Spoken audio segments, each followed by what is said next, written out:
This is the Relevant Podcast.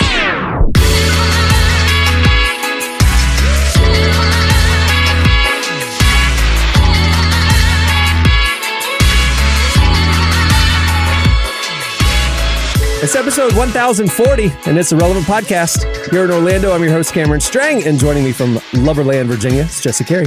Hello, hello. From Nashville, Tennessee, downtown Emily Brown. Hey, y'all. And joining us today, Derek's out. He's at some retreat with rappers. So we decided, let's go get another rapper to join the show. Joining us today from Social Club Misfits, please welcome from Miami, Florida, Marty. Right. Hey, man. I wasn't invited to that thing, by the way, so that's good to know that. He was sending me clips of it. You don't want to be there. It wasn't. Yeah. They're eating alligator. I'm good. I'm okay. They can rap. I like how that's the line for you. It's like, are reptiles being consumed? He's a Floridian. You don't eat alligator? I mean, you have iguanas I'm also down there? like Latin. We don't touch stuff like that. I'm Italian and Latin, so we don't touch creatures that were not listed in Acts when the scroll came down and they're like, you can eat all these things, just don't. Not alligator. Don't do that one. That's interesting. See, Derek won't eat shellfish. Like for health reasons. He actually was like, it's an unclean. Once you learn kind of what shrimp and shellfish eat, you don't want to eat those, you know. And he's turned me off of shellfish. So now you're going to turn me off of alligator. To be honest with you, else, like as soon as you said that, I was like, I think I'm going to do sushi tonight. Like immediately reverse that. You just made me want to have what you guys aren't. Now I'm going to do sushi.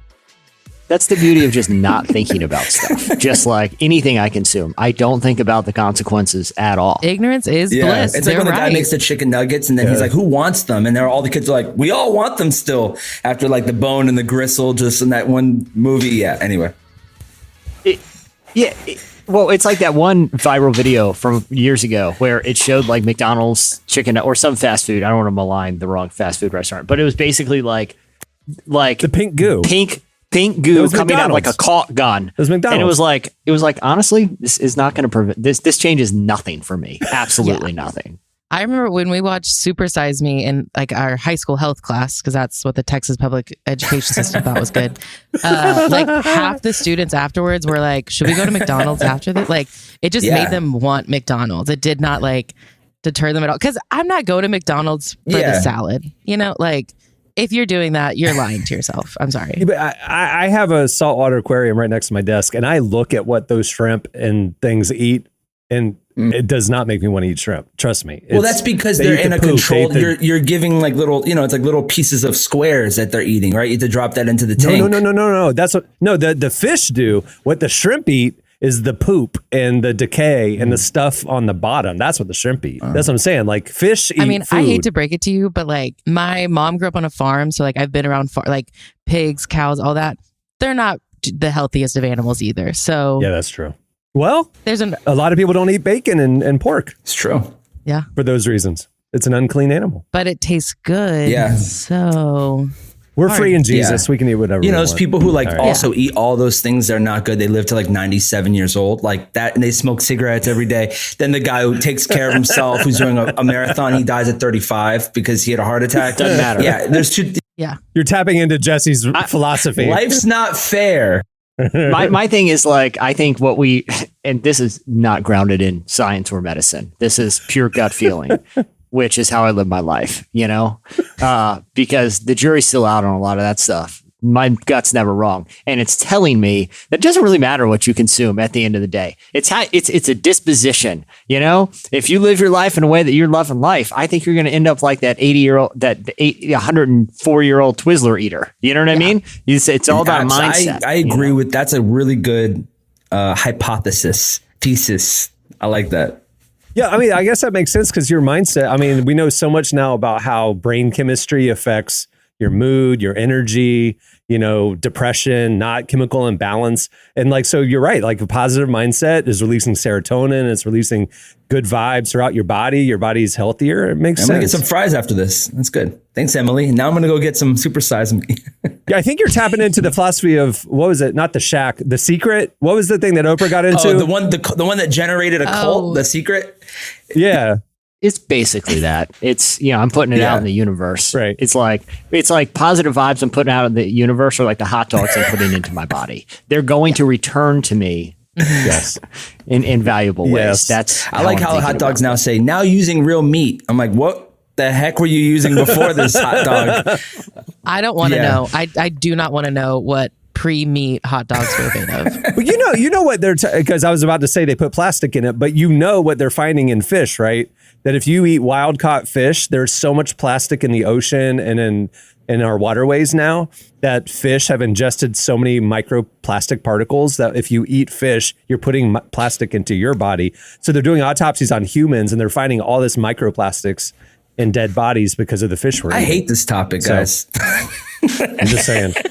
Here's what it is. You can't eat anything you're except not organic allowed to. Whole Foods vegetables. Cameron Yeah. Cameron went to Can't live the life. Orlando game, and then he got the orange cheese, the one that's the plastic cheese. That's what on the nachos with the jalapeno poppers. Yes. I know how it goes Dude. over there. Jesse's the nacho fiend. He's the nacho connoisseur in this. Just mainline this it. group. Just put the cheese right in the veins, man. You know, Just an Again, it IV goes of back to cheese. The cheese with the Z. it doesn't even need to be Yeah. actual dairy product. It's if it's yellow and has that kind of tart little bite and melts well on.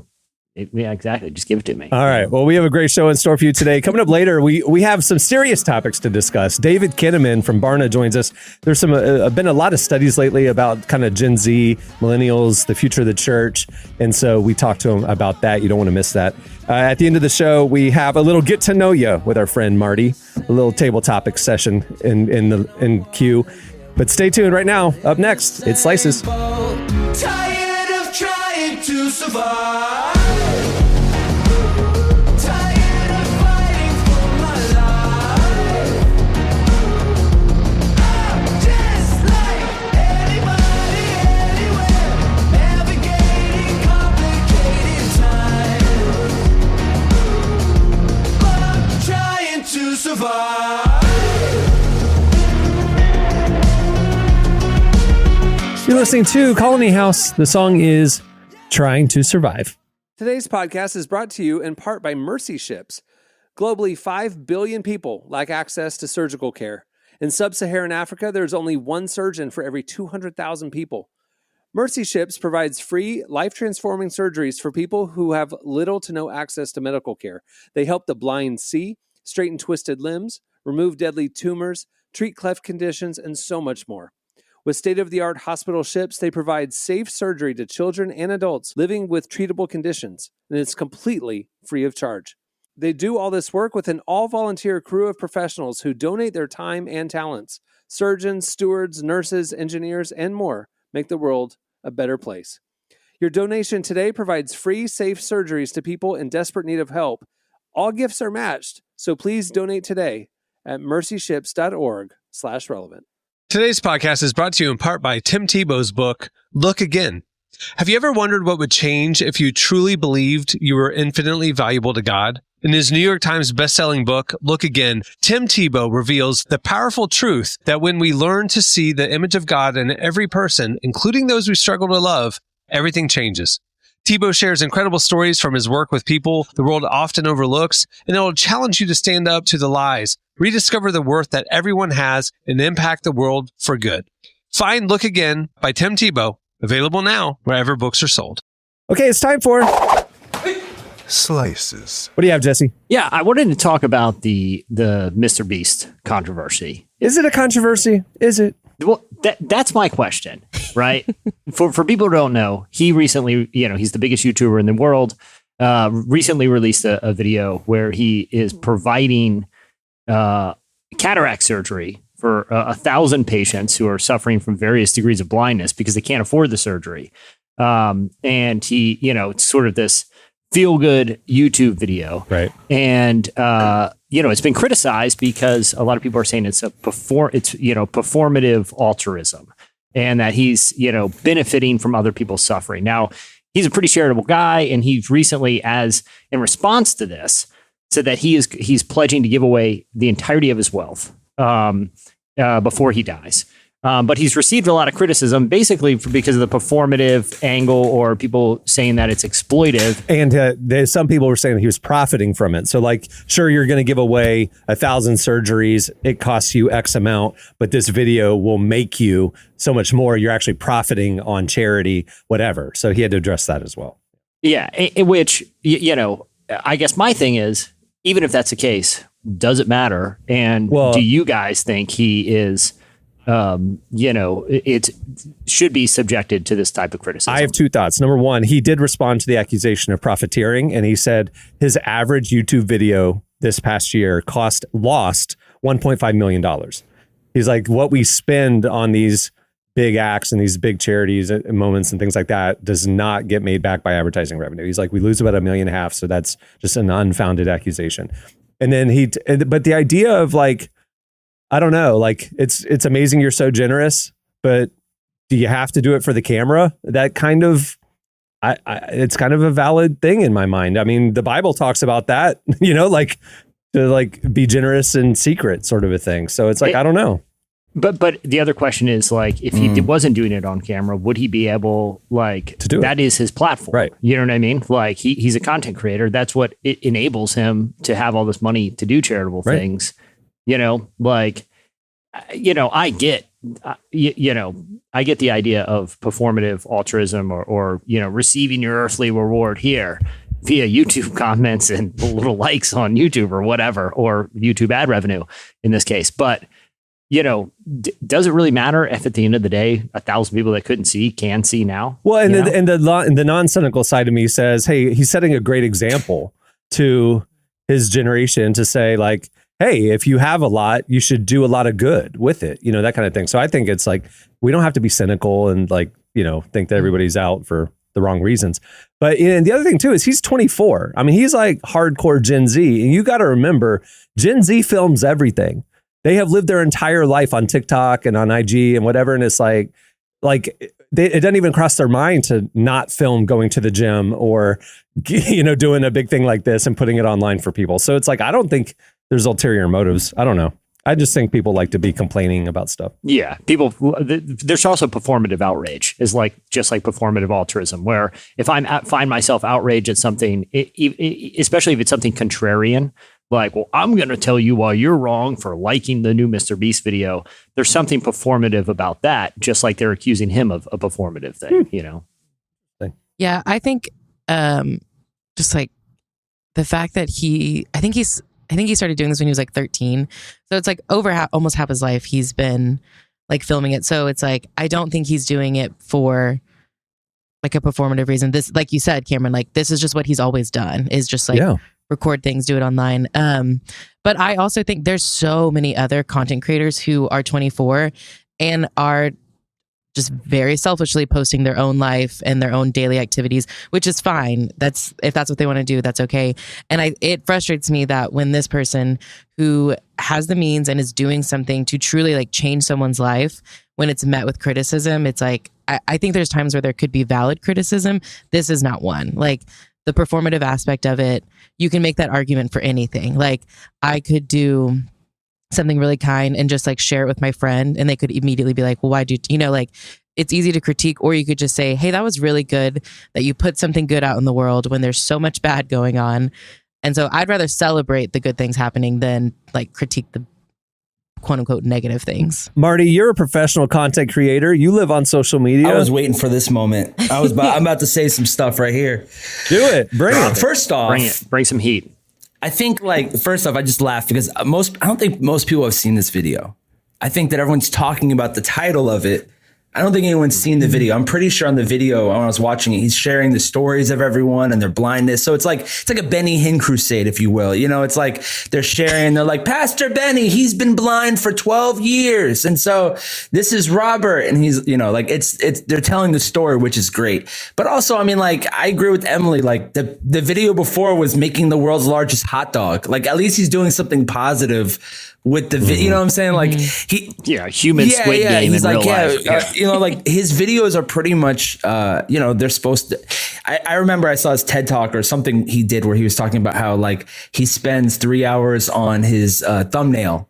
And what was the most creative part about the video was actually how they labeled it to me. When I saw the video, it's like, we cure 1,000 people's blindness. And I was thinking, how many other ways could you even write that as a clickbait? But the way that it looks, it causes us to have that reaction, right? where it's like, oh, he healed, he cured blindness. I actually saw a video today where the guy was like, he's the Antichrist because it's so stupid. Oh my gosh. Another Gen Z, they just attack each other. Marty, now that you mention it, that's a take. I'm willing to dig Mr. in here. Beast, Mark of the Beast. He's the I'll send you Beast. the video. Yeah, Mr. Beast. He's Oh doing the my eyes, gosh. clearing eyes and stuff like that. Oh my gosh. But you know what? Jesus, it's like the Bible says, don't tell anybody. But Jesus was like spitting in the ground, healing eyes, and now we all know about it. So I don't know. I feel like when it comes to Mr. Beast, at least he's doing something good. And at least he's not making the world's biggest hot dog or the world's biggest trampoline anymore. He's just curing blindness, Pretty good. I mean, but those could coexist. The Antichrist can make the world's biggest hot dog and he can cure blindness. And I have no issue He's with going to that. die, resurrect. biblically. The whole thing is going to happen. I'm excited about that. Yeah. I want to see that. I don't think I should be excited because are we going by then? Am I getting? I don't know. Are we pre-trib, post-trib? That's the question. I don't know. Are we pre-beast, post-beast? Are we getting suctioned, to the sky like this is the end with the blue and they just get sucked up, or will we get to see him die and then, Anyway, it's interesting to me. I don't know. It's just interesting to me. I'm like, I feel bad for him. It's like he's just trying to do good. Yeah. It's a lose-lose. Because he's like literally going, I'm not making money off of this. So it's like, what do you want him to do? What do you want him to do if not this? I mean, like, he's doing good. Make more he's cheeseburgers for us. Is that what makes everyone happy? Doesn't make anybody mad when he makes a cheeseburger. Right. The Mr. Beast Ghost Kitchen everywhere. They're all over here, by the way. And that's what I'm saying about like the performative outrage. I feel like that's almost more of this story seems more indicative of that than necessarily, doing something for attention that's actually doing good in the world. It's just being mad at somebody, finding a reason.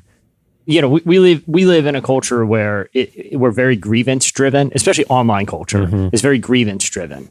And it's like everyone wants to be the first one to be mad about the new thing. And to a degree where I feel like that is where the unhealthy performative like algorithms are rewarding that more than they are.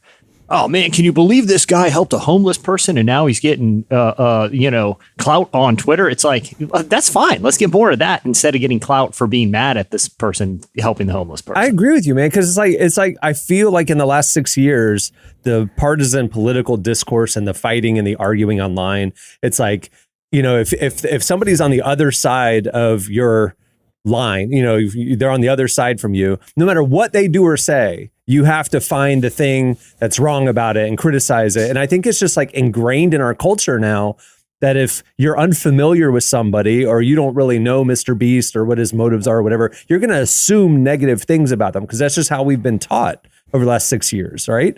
So it's like everybody's looking for the thing that's like not adding up or what's his real motive. And it's like just negative, man. How about he's just a 24-year-old kid with a massive platform doing some good with the money that he has? I mean, it's like, let's just relax a little bit here. But taking the same posture for any random person that you want or celebrity that said the right thing the wrong way. Or, can you believe they didn't say this when they... Right. It's like, why didn't they say XYZ? Yeah, that's what I mean. Like, or like, how dare you care about that cause when what about all these other causes that you didn't mention? Yeah, exactly. Yeah. That sort of grievance-driven posture instead of one that's just giving people a little bit more good faith approach to it. Here's my... I think Jess is going to like the conspiracy theory about this. Because you already like sure the Antichrist thing. It's just a video I saw on TikTok. But I have a huge feeling. I have a theory that there's marketing companies that specialize in the outrage, right? So I saw something the other day about like a makeup company, and the lady's like, the makeup is made by someone who is like into witchcraft, right? That was one of the theories they had because she's like, my skin cleared up and like then I stopped using it. I started breaking up. There's a whole thing on TikTok, and I'm like, there is marketing that witchcraft money. was Like involved. He is. Most people who have never heard of Mr. Beast now know about Mr. Beast because of this. So could it be that also you could manufacture outrage and have companies do that with these like AI accounts and bots and stuff? Like, is that an option where Wait, so you're saying your theory is that he's got bots out there criticizing him to like make us be talking about I could Mr. see Beast that, for the yeah. last 10 minutes? Yeah. So now I am outraged at him. I'm outraged for him trying to make me outraged, even though I wasn't outraged. Now I When am. I heard that Zack Snyder, when he was doing the Justice League cut, when they found out that all those bots were AI, and that like people like we want the Snyder cut. Like they found like 78% of that was like AI and like fake account. It was a fake outrage all fake. that just off its own momentum let him finish his movie.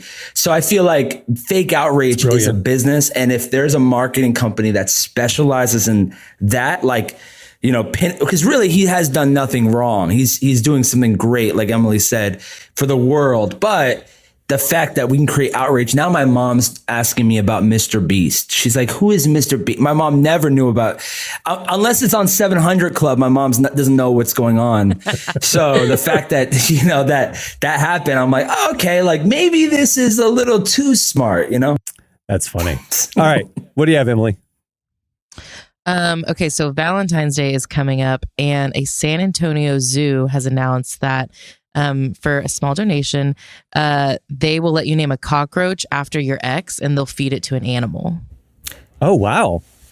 So I can name a cockroach and watch it get eaten by an animal. Yes. You went all out with that one, Cameron, didn't you? You went all out with that one. I didn't know we were dropping names. Yeah, here. dropping names. Okay. All right. If anybody wants to donate in my name, the name is... I would love to see that as a first cockroach. and last name. Okay, there it is. You know, and address. It's only $10. So if you have multiple exes you'd like to throw in, go for it. That's funny.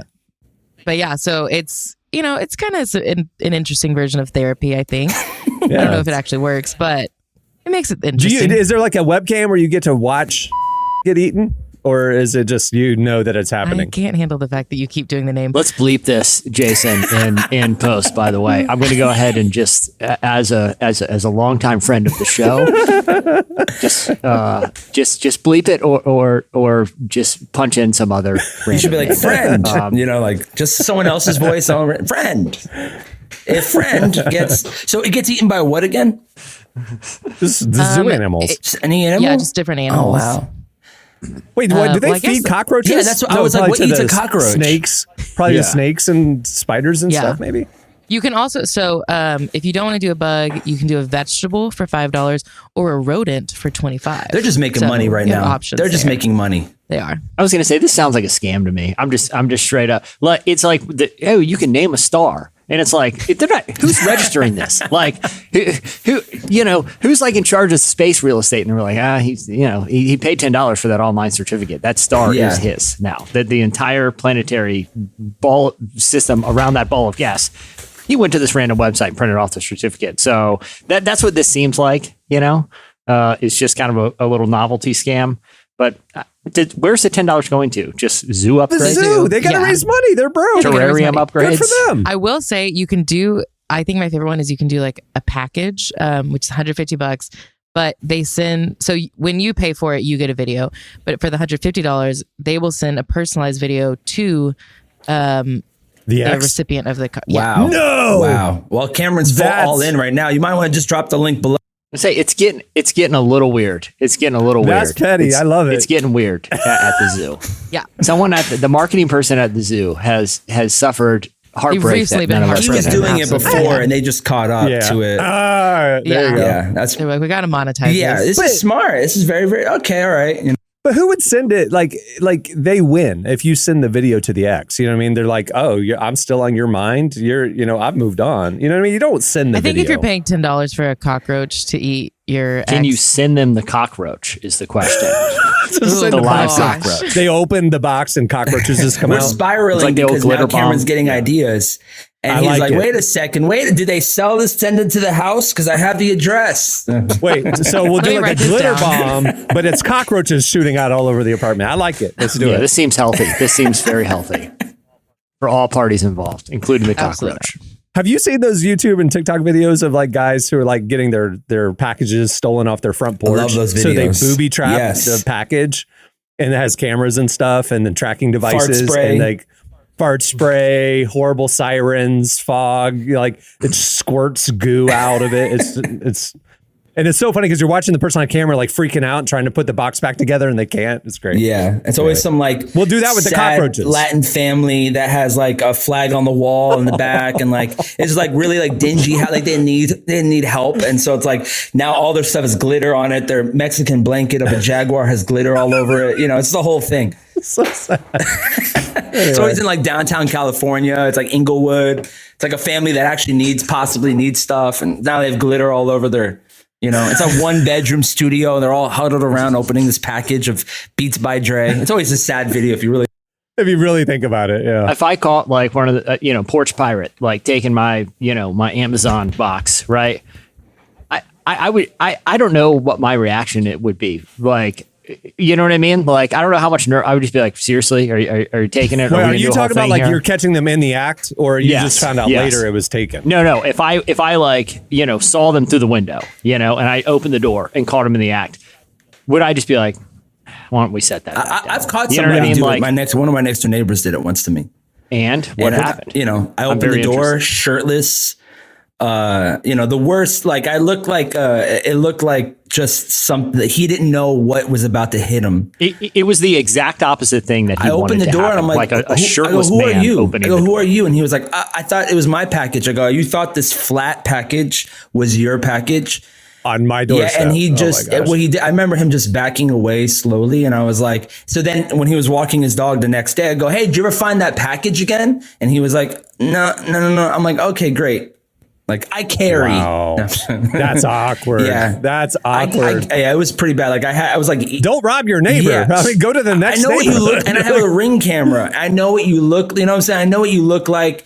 And he's got I was about to say his name like you, Cameron. Killer Cam over here. But I don't want to do it because he's my next door neighbor. But I was like, what are you thinking? What were you thinking when you thought that? I'm like, you picked the right one. 9 out of 10, no one would have came out. I'm the one out of the 10 that's gonna. No, my idea is I'm gonna package myself up in a big like Casper mattress box. Big box. Okay? Don't open till Christmas. And they're like, yeah. If they're fragile, very expensive, dollar signs all over. And then wait till the surprise and they open that bad boy up at their house and it's me in there. You and a bunch of cockroaches. Yeah, you with glitter that you just like throw you just throw the glitter at them. Snowballs, glitter in people's eyes. The Latin family's crying. The kids are on the floor. I don't know. It always happens. Like they open a package with a grown man in there throwing glitter, screaming. Fart spraying in everyone's face. What? It's what always like wrong? it really is. It's like you think it's just like teenagers, they steal the bikes or whatever. No. It's like a husband and wife driving around, stealing packages, going home and having Christmas morning, basically. Yeah. It's always the whole family is around the box. It's really sad, actually. And the ratio of like PS5s, which everyone's like, oh, there's definitely like a PS5 in here, versus like some cleaning solution that you can only order on Amazon and you only order it, it's on sale, or like some weird ingredient for like a meal that you're going to make, which is most of the stuff that ends up coming to my house is just random one-offs. It's like, if anyone stole it, there's certainly no aftermarket for it. Like they're not getting any money for it. Throw it in the garbage. So please give back to me because I need those tweezers, I needed to order those tweezers. So man. Anyway, all right. Hey, well, Marty, you're sitting in for the whole show. Yeah. You got a slice today? I got a great one, actually. All right. So how many of you have flown on Frontier? I have one time. All right. It's absolutely. It's better than Spirit, but not much. I was going to say, I've flown on Spirit, which I thought was the same thing, but Frontier's a little better. Man, if we're comparing, Spirit would be, how could I compare this? Spirit would be, all these bad examples come in my mind, so I'm going to try to make it PG, if you will. I guess if you're thinking that Spirit is, I don't even know how to explain it, but Spirit's really bad, and Frontier is like a slice. I'm trying to think of like restaurants. Like I'm trying to think like we're thinking Arby's is going to be. What's the worst fast food to you guys? What's absolutely the worst? Arby's is up there. Arby's. for me. I mean, I don't know who goes and eats. Arby's has curly fries and Jamocha shakes. Yeah, so they might that- have stuff Are like they that. I like the roast beef. To me, it might be so like do I don't know, because I want to say Jack in the Box, but sometimes Jack in the Box slaps a little You bit. can hit Maybe Burger Yeah. King. I'll say this. the I'll say pita this. pocket thing. Yeah, chicken. I'll say this, which I've convinced myself both are money laundering operations because I don't know the last time I know one person in my life that has eaten at a Captain D's. Oh wow! What's the other seafood one? Oh, it's Long Captain John Long John Silver's. Silver's. Or Long John Silver. Yeah. When is the last time anyone on this podcast has gone or knows someone who's gone to either of those? So I have one of those Taco Bell, Long John Silver's double places near me. But here's how few people eat Long John Silver's, Jesse. Now it's just a Taco Bell. Oh. The half of the building that was Long John Silver's went out of business. So I don't know how that happens. Yeah, so but Long anyway. John Silver is that's like having a Siamese Yeah. twin. That I know. It's like Is it half the possible? sign is empty now. It's just like What do we it's do now? just What do a we do? Taco Bell. We do still Yeah. sell the cod if you want it, but that's all we do is just one piece of codfish. But with Taco Bell sauce. they're just Taco Bell's just doing fish Yeah. tacos now. That which, they've have they just ever done that? Have they done fish tacos? I think that's smart. They should. Right? Do we want Taco a Bell fish taco from Taco Bell. I mean, you're going to be out for 3 to 5 business days. I'll say this: you're flying very close to the sun at that point. They're upgrading. They've got this Taco Bell Cantina thing going on now. We have a Taco Bell in downtown Orlando that has a full bar. I mean, it's like they're going high end now. They have waiters. Yeah, in Vegas, Taco Bell, like you can get married at one. So, Taco Bell is a little bit of like, it's a give, you could get it. But anyway, so I don't even know where I was going with that example. So let's just keep it moving. But the Greyhound of the Frontier. Skies, There you AKA go. Frontier Airlines, they're offering a $3.99. You could fly all summer for free. They'll even let you roll down the window on the airline. I'm just kidding. Shut That's up. not true. Wait. So it's an unlimited summer $3.99. pass. It's actually sold out already. You can't even get it. You have to get the tier 2, which is $800 now. But you could fly unlimited.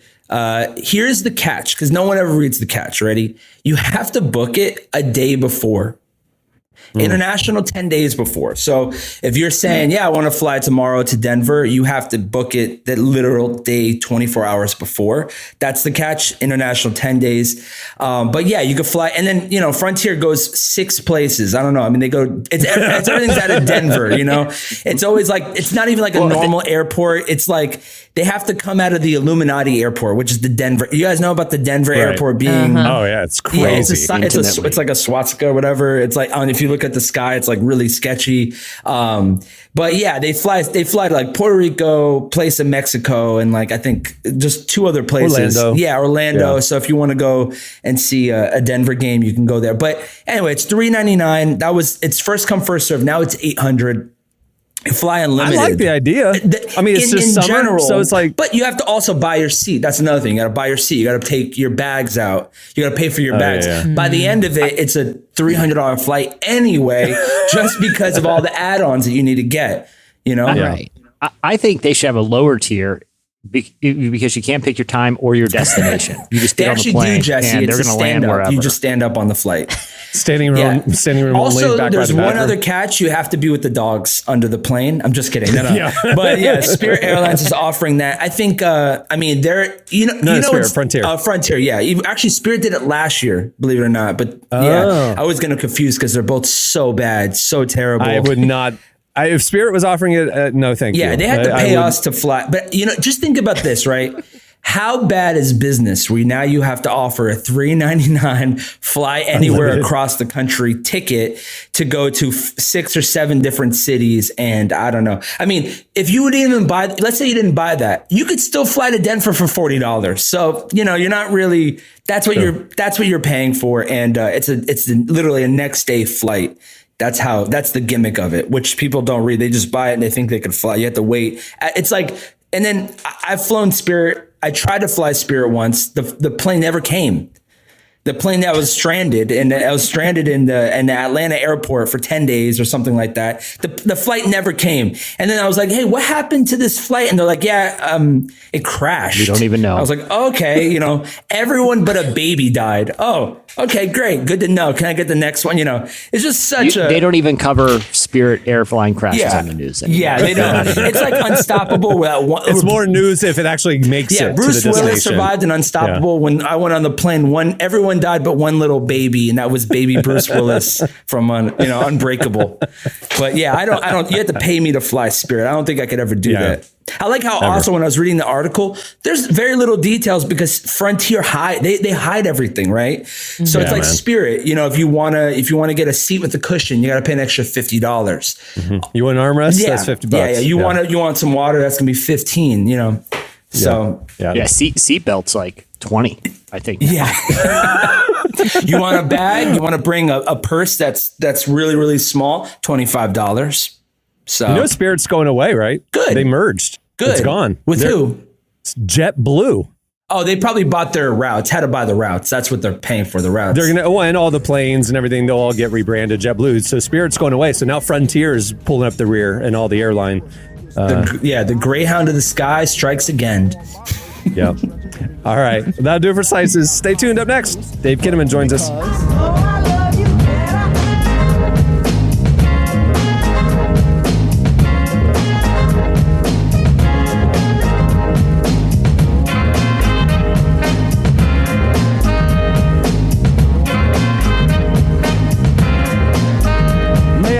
This dance to introduce myself as the chosen one to speak. Let me lay my hand across yours and aim a kiss upon your cheek. The name's Plug 2, and from the soul I bring you the daisy of your choice. You're listening to De La Soul and Otis Redding. The song is I Know. It is spelled EYE. Today's podcast is brought to you in part by John Mark Comer's book, Garden City, a book that speaks to the tension we all feel between work, rest, and purpose. The New York Times bestselling author John Mark Comer takes us to the scriptures to identify what it really means to be human and flips the script on the idea that who you are matters, not what you do. He shows that God created us for meaningful work and meaningful rest. Both matter. This book helps you ask and answer the big questions. Does God care where I work? Is there a direction for my life? So you can discern God's heart for your calling, your rhythms, and the way His Spirit wants to shape every part of your life. If you're longing for purpose and a more grounded way to live, check out the new hardcover edition of Garden City wherever books are sold. Well, today's show is brought to you in part by the new book, God, the Science, the Evidence. We talk a lot about faith, but how often do we talk about science in the same breath?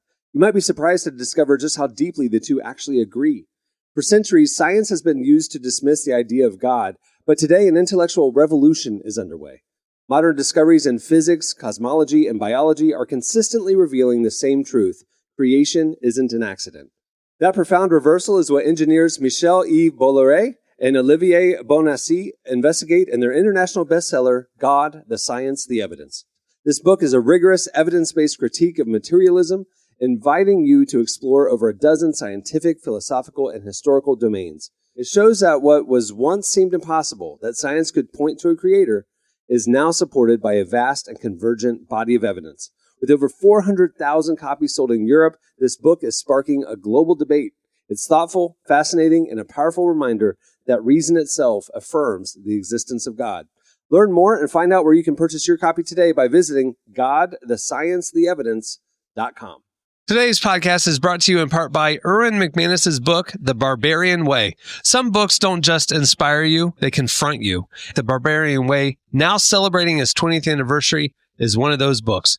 If you felt the pull of God towards something deeper and wilder than the safe, predictable version of faith that we settle for, McManus reminds us that following Jesus was never meant to be tame. It's meant to awaken courage, passion, and purpose God placed inside us. He draws from the wild stories of Abel, Noah, Moses, Rahab, and others to remind us that following God wasn't meant to be tame. Safe faith isn't working. Step into the story God is writing for you. Choose passion, choose boldness, choose the Barbarian Way. Available now wherever books are sold. Where our guest today is David Kinnaman. He's the president of Barna Group. You've heard us talk about them quite a bit. A research organization dedicated to studying the trends of the church.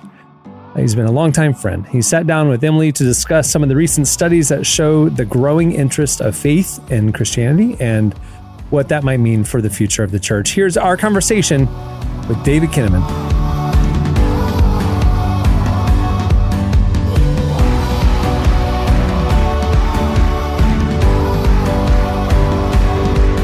I feel like I've heard so many other reports that say that Christianity is on the decline and it's losing interest, but your report kind of shows that those are just sort of hearsay and that's not actually what's happening. Well, Christianity in some ways is on the decline, but the openness to spirituality isn't. And so it's a kind of a both and both things can be true at once. So, activity in churches has declined overall in the last 50 years, and sort of identification as Christians has declined significantly. But rumors of the demise of Christianity are much exaggerated because still, tens of millions of Americans are active in their faith and active in Christianity.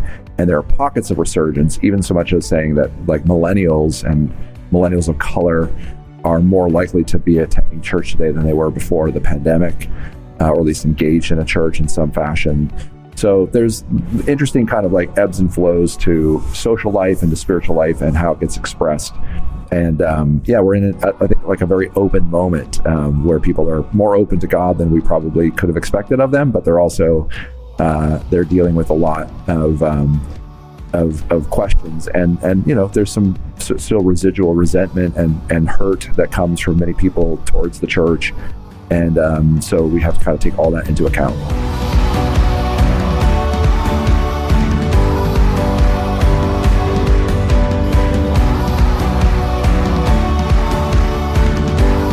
Like the openness to spirituality, I think so many people read that, specifically Christians read that as they're open to Christianity, but you're saying it's not just Christian faith, it's like any sort of religion, is that right? Yeah, and remember that Americans, appetite for deep things is really not very deep. They're kind of a mile wide and an inch deep, so they're open to spirituality, they're open to God, it's sort of shocking to me, having done this for so long, that people are so open to the idea that there is a spiritual dimension to life, a supernatural dimension. Again, the fact that more than 2 out of every 5 Americans say they're more open to God than they were before the pandemic. Early on, the pandemic seemed to make very little difference to Americans' spiritual appetite. So it's only as the crisis and the sort of the series of things that have happened to us economically and racial reckoning and political fragmentation, and people sort of looked more squarely in the mirror over the last few years. We're coming on now 3 years since the pandemic began, and they're almost like, oh yeah, I guess there are some things in my life I probably should take a second look at. So they're open to spirituality, and Christianity could be a critical player in answering, I think, the deepest longings of our time. And that's what I think is a great opportunity for the church to step up and address those questions. But they're not just saying, hey, we really want to meet Jesus again. I think there's a lot of different dimensions to that for people, and how that's playing itself out.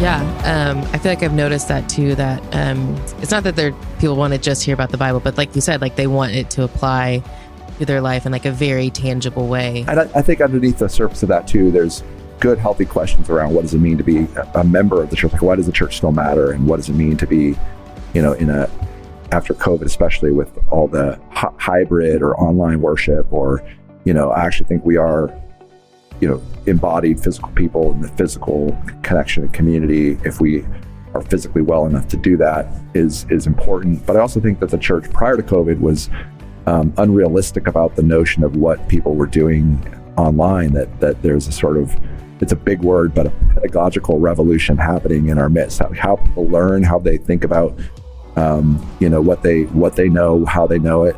And this is a little theory I have that, just like music piracy 15, 20 years ago changed the way people accessed music, and finally enterprise and business had to come up with new systems to distribute music.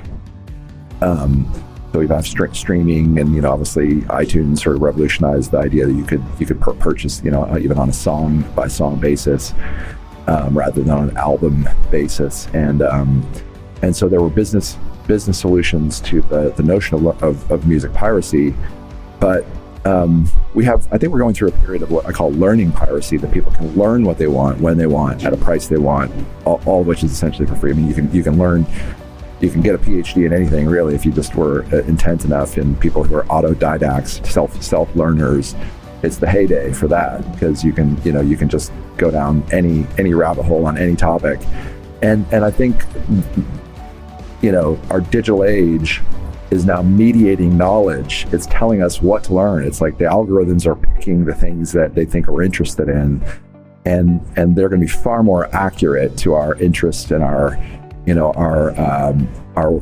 sensibilities than the church could ever be. But the Holy Spirit is actually a far more powerful algorithm. It's like it actually knows us at the deepest level, not just what we want, but also what we need. And so I think there's some really fun things that could be on the horizon as we think about the church as a learning community, not just a place to come and gather. Now, I'm saying not just, because I'm not saying that coming and gathering or physical or online worship are unimportant. They're actually really critical. But I actually think there's something in what I'm seeing in the data as like this new moment where we can come together to say the things that make us uniquely Christian in identity and practice. Those are not just a couple of sermons with a cute alliteration of 3 words that start with the letter P, but that we actually have to learn together. From a lot of Christian tradition and history, and even just from the wisdom in the world that we can find, and actually stitch together a better way of being human.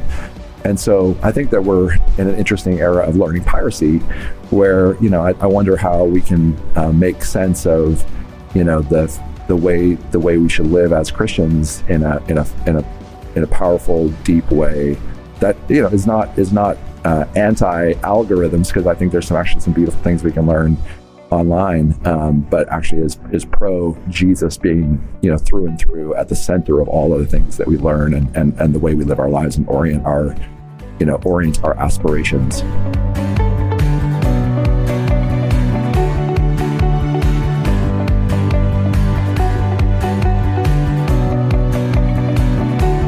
That was David Kinnaman. If you don't check out what they're doing over at the Barna Group, you should. It's insightful stuff. All right, stay tuned. Up next, it's Table Topics with Marty.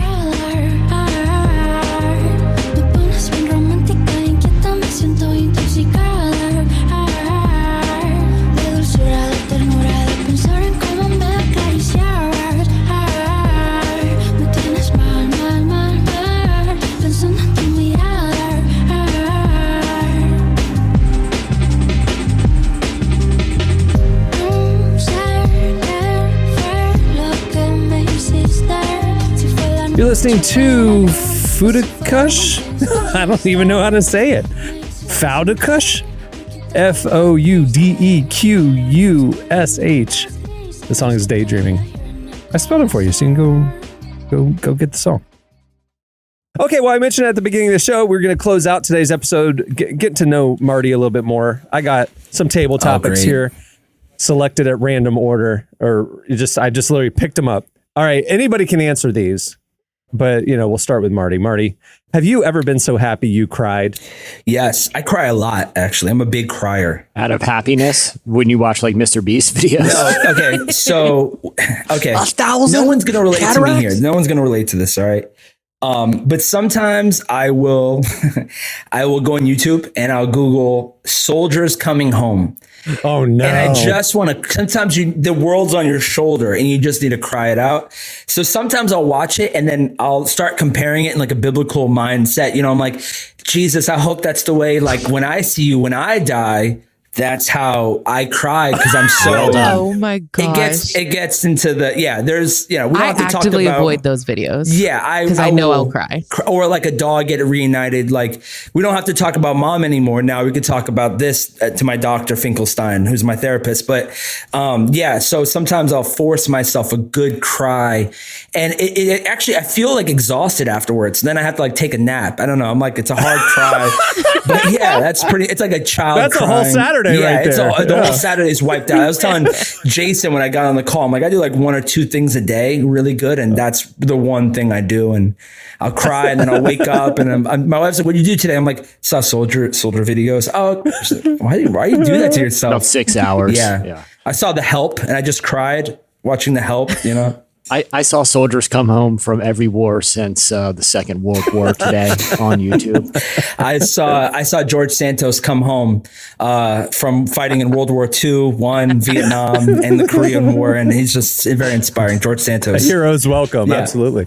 All right. What do you most enjoy doing by yourself? Keep it clean. Oh man, what do I enjoy doing by myself? I like to definitely go to the mall by myself. I don't like to go. I like to go in and out. Don't waste my time when you're with me. No way. If I go out with my wife, she's going to go to Bed Bath & Beyond. She's going to go something. And I'm like, it's a whole thing. I'll start sitting on the floor. I'm a little kid. I just give up. But yeah, I like to, when I need to like get something done, like Home Depot or Lowe's, like don't, it's going to be an argument. So don't go with me. Cause I'm in and out focused. That'd probably be it for sure. Okay. All right. What do you hoard? What do I hoard? Let me think in my room right now. Oh, I hoard comic books for sure. No way. I'm a big comic book collector. Which ones? Certain styles of comic books. So like right now I'm looking at like 30 of them. I actually, Cameron, Killer Cam, you might like this one. I hoard cards. I have a lot of cards. Like I have so many Jordan cards. I'll just buy everything I see. And then also Beanie Babies. That's the other thing. If I open my closet right here. Shut up. You do not. Do you guys even want to do this? Wait, I also have Beanie Babies. Emily, can you go grab yours really quick? I don't know. Jesse, can you stay for another 5 minutes? Yes. This is insane. All right. Here's the truth. All right. When we're talking about Beanie Babies, he's showing us his Beanie Babies. Guys, okay, so here's the thing. Wait, I the turkey one. I love that one. So here's the thing. This is an original one I bought. We were on the road at one point and I was just kind of bored and I was like, I want to buy Beanie Babies. So I looked up the top 10 rarest Beanie Babies and just went ham. I mean, Princess Diana Beanie Babies. Stuff that's like this guy right here, which is like an original Beanie Baby, curly over here. So I thought it would be a great idea to start selling them. Nobody wants them. They just are there. And so now I'm stuck with about 200 Beanie Babies that are extremely rare. So, really, I jumped on this podcast because if anyone wants to buy some, I'm just kidding. Out of desperation. Yeah, I have I literally, this is an extremely rare one and it comes in a pack of 3. I have all 3. I have all 3 colors. Have you seen the documentary? I have on Vice. It's so good. Yeah. Well, there's I think it's a series on Netflix. There's one on HBO Max. Too. HBO Max, that's what it is. A whole Beanie Baby. With the divorced couple. Have you seen that one? Yes. That one's on Vice. I saw. They had it in the 90s when Beanie Babies were so big. They sat on the ground with their, they like fully suit, like pantsuit, and they're splitting Beanie Babies one. And like, there's a line and like the wife has like 30, the husband has, and they're just splitting and they're talking in the, we had to find the transcripts of that because I need to know how they priced out, because everything is public record. But yeah, they fought for their Beanie Baby collection. So I thought I could find them maybe and sell these to them, but maybe I can complete their collection. I don't know. It's actually at my parents' place because I just didn't bring it with me on the move, but I have like a chest full of like a bunch of Beanie Babies, like rare ones too. Some are still in the box. Like there's ones that you could sell them. Could sell them. So I'm thinking right now, no. We should combine our collections and just sell it all as a lot. $1,000. Give me like 30 years. I think like we're not past the Beanie Babe craze enough yet. Because I'm thinking 30 to 40 years by the time my kids eventually the novelty nostalgia thing will come back around, right? I mean, I don't know. Somehow I think they're going to be worth less. right. So I'm just holding on till that. So like my nephew and nieces, I actually don't really let them play with the Beanie Babies because I'm like, I need these to be in good condition for when I sell these Emily, and make $1 billion. These poor deluded people on that HBO Max docuseries believe the same as you. And it's just a sad, okay, false well, when I'm a reality that they're living in. multimillionaire for my Beanie Baby collection and you are not, then we'll see who's sad. Do you have any rare ones, Emily? You have any like rare Beanie Babies? Like the rarest one I have is I have a Princess Diana. When she passed away, they made a purple Beanie Baby with a white rose. That's the holy grail, man. And if you look online, Marty, they're like 18,000. No one's buying them. They just are for sale. But yeah. I can't remember where I got them from, but I have some. They're all still in the box too, but they all have like they're all from like the United Kingdom. Yes, I have those. Yeah, so I have, and those are still those in are the box. expensive too, but yeah. It's crazy the science that I've like dug in. Marty, you name dropped your Princess Diana Beanie Baby several like 4 times. times. 4 times. It's a rare It's one. a very It is. because it is like the top. It's like the holy grail. Let me see. I think it might be worth like a couple thousand. Look it up. I promise you. But the thing is, no one's buying them. They're just listing them for like 18 grand. And then it's like a board ape at this point. It's like a board ape NFT. Yeah, unfortunately, technically, I see that it's technically worth like $100,000. I don't know who's paying for that. Yeah. anymore, Okay. but, On eBay, there's some going for $6,000 all the way up to $15,000. That's what I'm talking about, guys. We're talking about real money here. We're not talking about MrBeast. I'm going to sell these to MrBeast, actually. I don't have all this extra money because I spend all my extra money buying cockroaches. I was about to finish that sentence for you, but I didn't do it. Kill a Cam in the building. All right. What's your most embarrassing moment? Really embarrassing. I mean, I have my whole life is years of embarrassing moments. Is it the fact that you went on a national podcast and talked about your Beanie Baby collection? No, I'm proud of that. That's not even top 10 embarrassing. Yeah, me and Emily, we connected deeply with this downtown Emily Brown over here. We just connected deep with this Beanie Baby. I think one of my I've had many, many embarrassing moments in my life. I mean, from splitting pants. I mean, I always think about this one time I was on my honeymoon and I did a full like backflip, slipped in like Mexico and like landed on my back. But nobody saw me. That was the embarrassing part. Because then I have to like look around and no one cares. Because I had to process it all by myself, all these internal feelings of shame. And I was like, oh, no one saw it. So I just had that was pretty rough one. My wife's like, you okay? Why is your back all red? I was like, I just fell in front of everyone and no one saw it. And I had to process that by myself. Yeah, that's pretty rough. Yeah. What are you afraid of at 3 a.m.? What am I afraid of at 3 a.m.? When you guys, anybody have like the Ring camera? Yeah. I love when you get like a notification at 3 a.m. and you're like, what's happening? And you scroll, and it's like coyotes. Oh, okay, cool. It's just coyotes running through. But you know what? People in Florida, you know how this goes, Killer Camp. They always try to like open your car in the middle of the night and they try to see what's inside of it. I have nothing inside. I have maybe a pair of boxing gloves. That's about it. But yeah, I'm always worried that someone's gonna do it. So I'm on the second floor of my house and I could like see down. So sometimes when I hear something, I'm like trying to catch that same kid who tried to steal the package from my next, that next door neighbor tried to steal the package earlier in the episode we were talking about. I had somebody open my car in my driveway and take out in the middle console. I had a checkbook for some reason. They took the checkbook. They didn't touch anything else. So I didn't realize anything was taken, right? Oh, wow. Until like my bank calls me a few weeks later. They've been passing checks. I mean, my account was completely depleted. They've been like writing checks, but then they researched it or they investigated it and they were writing checks to themselves. So it was very easy for them to figure out who stole my checkbook. Like, what idiots. If you're going to be a thief, be smart about it. Come on. Do you guys remember when people would steal your account? This is like in the 90s, but when someone would steal your account, you could see like the information about them. The bank would send you like, hey, here's their address. I don't know if you guys remember that. They'd be like, and like they live like 3 blocks away from me. I'm going to catch these people. That's what the type of energy I'm on right now. I'm going to catch you. All right. Last question. Who are your role models? Role models. Man, I don't know if I really have any. I think one of my favorite people to watch is of all the Christian people in the world, all these good answers that I'm going to give. One of my favorite people to watch entertaining wise, I love Action Bronson. I know that sounds funny to say. Really? Yeah, I really love, I mean, I think I love to cook, so I connect to him. I'm from New York. I connect to him. We both love the crappy Knicks. I connect to him. Something about him. I was talking to my wife the other day. I was like, I bought his book, the cooking book that he had It's really funny. And so he's not a role model, but he's someone I always love. Like I'm invested enough to buy merch from him. But I don't really know if I have any role models. I mean, I don't want to give you an answer. You don't have a mentor. You don't have a hero that you grew up like idolizing. I'm Gen Z. No, I'm not Gen Z. I'm probably one above it. We don't have mentors. We don't have anybody that's guiding us. We're just making terrible mistakes.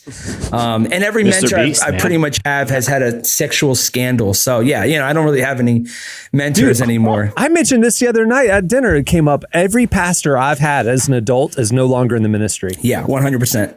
They should be podcasters. That's my theory on it. Like, there's a lot of pastors that need to be podcasters because there's no accountability. You do anything you want. All you got to do is just preach right here and then keep it moving. Instead of being a pastor. Yeah. Don't be a pastor if you're going to, because I even have almost every single church I've been to, like the first church I was a part of this past. I even came from a church that when I got saved, that had a scandal and the pastor ran off with somebody in the church and it was a whole thing. And I ended up leaving the church from that specific moment. But yeah, I don't look up to pastors anymore because I'm like, also I have this thing where it's like, you ever talk to a pastor and you're like, how's everything? And they're like, church is good. I'm like, I didn't even ask about your church, right? But that's your identity. You cannot separate it. Yeah, right. So yeah, it's I used to have pastors who I'd really look up to. I'd be like, man, I really love, I'm not going to name drop like Kill the Cam, but I was like, I really love this guy. And then I'm like, oh, great. He was caught in a hotel with 4 men. And they were curing blindness, I guess. I don't know what they were doing there.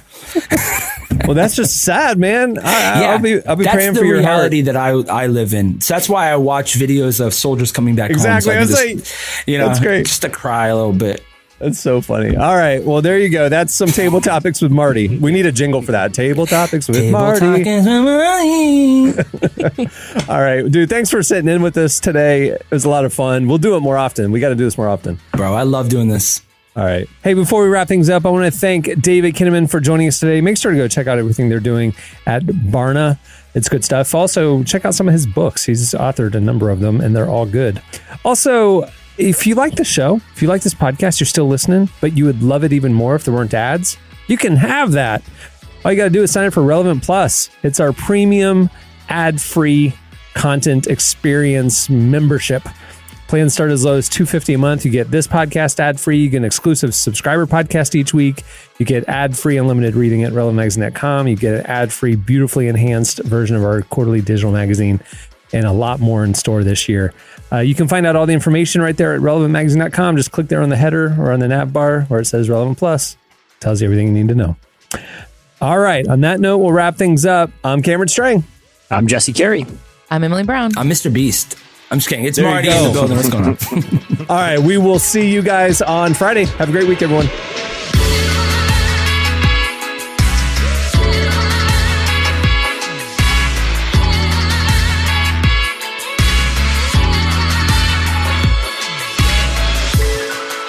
Thanks for listening to the Relevant Podcast. Check out our features, interviews, and news updates every day at relevantmagazine.com. And make sure to follow Relevant on Facebook, Twitter, and Instagram for the latest. For more great podcasts, browse the shows on the Relevant Podcast Network, which you can find at our site. And while you're there, don't miss the all-new era of Relevant Magazine. A new issue releases every other month at relevantmagazine.com.